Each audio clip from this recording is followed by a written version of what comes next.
Hello friends, welcome back to media talks. நான் உங்கள் Mounika. Previous வீடியோவில் சொன்ன மாதிரி அது எப்படிங்க நீங்கள் இவ்வளோ கான்ஃபிடண்ட்டாக சொல்கிறீங்க அப்படின்னு சொல்லிட்டு உங்கள் மனசில் இருக்க மைண்ட் வாய்ஸ் எல்லாத்துக்கு முன்னாடி ஒரு என்னோடக்கு நான் புரிஞ்சுக்கிட்டதும் நான் கனெக்ட் பண்ணி பேசின விஷயத்தையும் எதை வச்சு நான் சொல்கிறேன் இவ்வளோ கான்ஃபிடண்ட்டாக அப்படின்றது அந்த வீடியோவில் உங்களுக்கு ஃபுல்லாக பார்க்கும்போது உங்களுக்கு கிளியராக புரியும். ஸ்கிப் பண்ணாமல் பாருங்கள். ஸோ இப்போ நீங்கள் பார்த்துட்டு இருக்கீங்க இல்லையா, அதை நீங்கள் நல்லா நோட் பண்ணுங்கள். விஜயோட நெத்தியில் அந்த ஆர்த்தி எடுத்த குங்குமம் இருக்கும், அதே மாதிரி காவேரி நெத்திலையுமே இருக்கும். நீங்கள் நல்லா நோட் பண்ணுங்கள். நான் நெக்ஸ்ட் டிப்பிக்கில் நல்லா ஜூம் பண்ணி காமிச்சிருக்கேன், செக் பண்ணி பாருங்கள். ஸோ காவேரி நெத்திலையுமே குங்குமம் இருக்குது, விஜய் நெத்திலையுமே குங்குமம் இருக்குது. ஸோ இங்கே தாத்தா வெளியில் வராரு இல்லையா, ஸோ விஜய் நம்ம காவேரி சொல்லுவாங்க நான் சொன்ன மாதிரி கூட்டு வந்துட்டேன் பார்த்தீங்களா அப்படின்னு சொல்லிட்டு. அப்போ வந்து பார்த்தீங்கன்னா ஆர்த்தி எடுத்து தான் உள்ளே கூட்டு போகிறாங்க. பட் அந்த சீன்ஸை ப்ரொமோவில் காமிக்கல. அந்த சீனை காமிக்காமல் ஸ்ட்ரைட்டாக வந்து பார்த்தீங்கன்னா தாத்தாவும் பேரன் பேத்தி 2 பேரும் பேசுகிற மாதிரி காமிச்சிட்டாங்க. அங்கே வந்து பார்த்தீங்கன்னா சித்தியோ பாட்டி யாரும் இல்லை. இந்த பிடிஎஸில் பார்த்தீங்கன்னா சித்தி பாட்டி எல்லாருமே இருக்காங்க.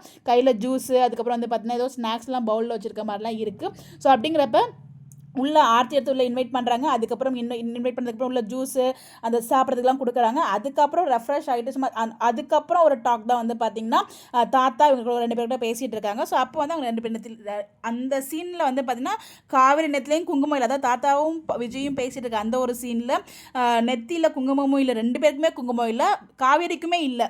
ஸோ அப்படிங்கிறப்ப ஸோ அதை பார்த்திங்கன்னா அதுக்கப்புறம் நடந்த ஒரு சீன்ஸு, அதனால வந்து பார்த்திங்கன்னா அந்த குங்குமம் அலைஞ்சிருக்கு. அதுதான் நான் நினைக்கிறேன். இது என்னோட ஒரு கருத்து தான். இது நடக்கலைன்னா என்னை மன்னிச்சிடுங்க, சாரி, எனக்கு தோணுது நடக்கும்னு. பாருங்க, உங்களுக்கு நல்லா கிளியரா தெரியும் நான் காவேரி நெத்தில வந்து குங்குமம் இருக்கு. பட் இன்னைக்கு ப்ரோமோல தாத்தா கூட பேசிட்டு இருக்கும்போது காவேரி நெத்திலையும் இருக்காது, விஜய் நெத்திலையுமே இருக்காது. ஸோ அப்படினால மேபி அதுக்கு அடுத்த ஒரு சீக்வன்ஸா இருக்கிறதுக்கு வாய்ப்புகள் இருக்கு. தாத்தாவும் விஜய் காவேரி பேசுறது இது என்னோட தாட் தான்.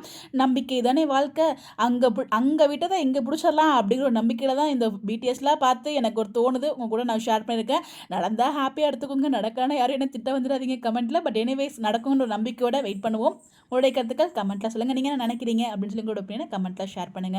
இன்கேஸ் ஆர்த்தி சீன் வந்து பார்த்தீங்கன்னா எபிசோட்ல வந்துச்சுன்னா அதை ப்ரொமோல போட்டு தான் நல்லா இருந்திருக்குமே அப்படிங்கிற எனக்குள்ள ஒரு வருத்தம், ஒரு ஆதங்கம் இருக்குது. போட்டு தான் இன்னும் நல்லா இருந்திருக்கும்ல அப்படிங்கிற ஒரு ஏக்கம் தான். புரியும் நினைக்கிறேன் உங்களுக்கும்.